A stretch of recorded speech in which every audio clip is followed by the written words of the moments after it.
If you run a coaching or service-based business, there is a very good chance that the front end is meticulous. You know your close rate, you know your cost per lead, you know how many calls you need to book to hit your monthly revenue. You know your show rate, you know your no-show rate, you know your cost per acquisition. I could keep going. And don't get me wrong, that is genuinely impressive. But here's the question that nobody is asking you. What does the back-end dashboard look like? This is the dashboard that's telling you what happens after a client pays you, whether they're getting results, whether they're referring people, whether they're staying, whether they're buying more. And for most founders, the honest answer is that dashboard just doesn't exist. The entire back-end is usually running on gut feel, founder intuition, and the occasional uncomfortable conversation when something goes wrong, which means that every single growth decision that you are making, how much to spend on ads, what to make the next offer, when to hire, is based on incomplete information. You're optimizing the front end with surgical precision, but you're flying blind in the only part of the business that determines how much money you get to keep out of the revenue that you make. So this video is for the founder who is ready to let go of the vanity metric of revenue and is ready to finally optimize for the most important number: profit. By the end of this video, you're going to have 5 very specific numbers that will tell you exactly where you are missing out on profit and how to fix it. So before we get into the 5 numbers, let me show you why tracking the wrong numbers is so freaking expensive. Let's say a client churns at month 2. There's no alert. Nothing pops up and says, hey, this person's gone.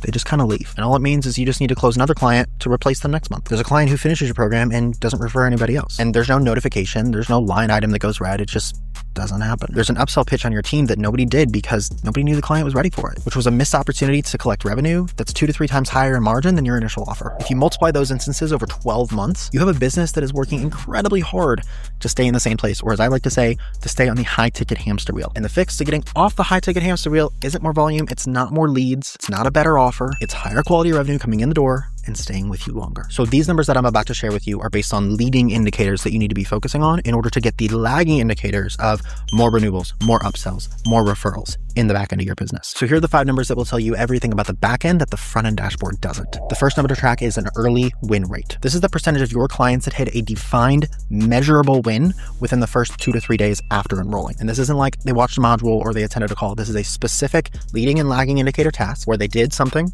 they got a result because of it, and they can see that the process actually works. The clients who achieve an early win within the first 2 to 3 days, that's systematically, that is promised to them, that is delivered to them, retain, refer, and upsell at dramatically higher numbers than those that have to wait days or even weeks or, God forbid, months to get their first win. If your early win rate is below 80%, something is broken in your onboarding that will turn your clients off before your program has even had a chance to show up for them. The second number you're going to want to track is referral ask rate. This is not your referral rate. This is the referral ask rate. The percentage of your clients that were actually asked if they would be willing to refer somebody at a defined moment where their belief in the program and in you was the highest. And the thing is, most founders who aren't getting referrals just assume that their clients don't refer. But as somebody who's built their entire 6-figure business solely off of referrals, I can tell you that's just not the case. The reality is your clients were either never asked or they were asked at the very end of your offer when you think that the results are objectively going to look the greatest.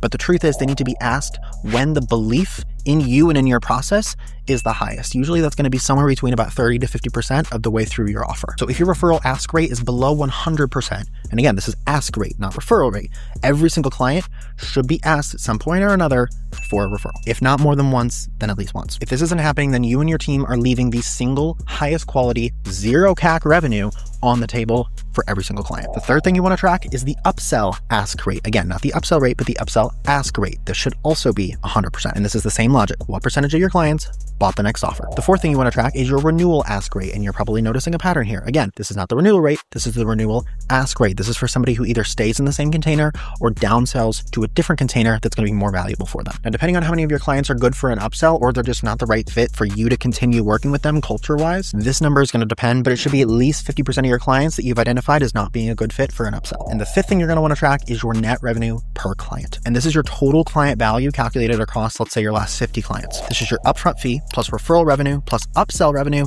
plus retention revenue. And the thing is that once you optimize the first 4 things that we talk about, building this number out is actually really simple, and it's honestly really exciting because once you can see the entire picture, you realize that you don't need more clients, more volume, more leads to grow. All you need is the right clients inside the right offers at the highest margin who are going to stay with you the longest period of time. And what founders of coaching and service companies who implement this realize is that you can be working with half as many clients and be making at least twice as much revenue from them just because you have your back end dialed in. And also I want to note the goal is not to fix all 5 of these things at once. It's to identify the biggest leaky bucket, patch that hole, fix that foundation, and then move on to the next one. So if you want help calculating these 5 numbers for your specific business, comment the word audit below and I will personally review the back end of your business to tell you exactly where you are losing out on profit on every single client that you close.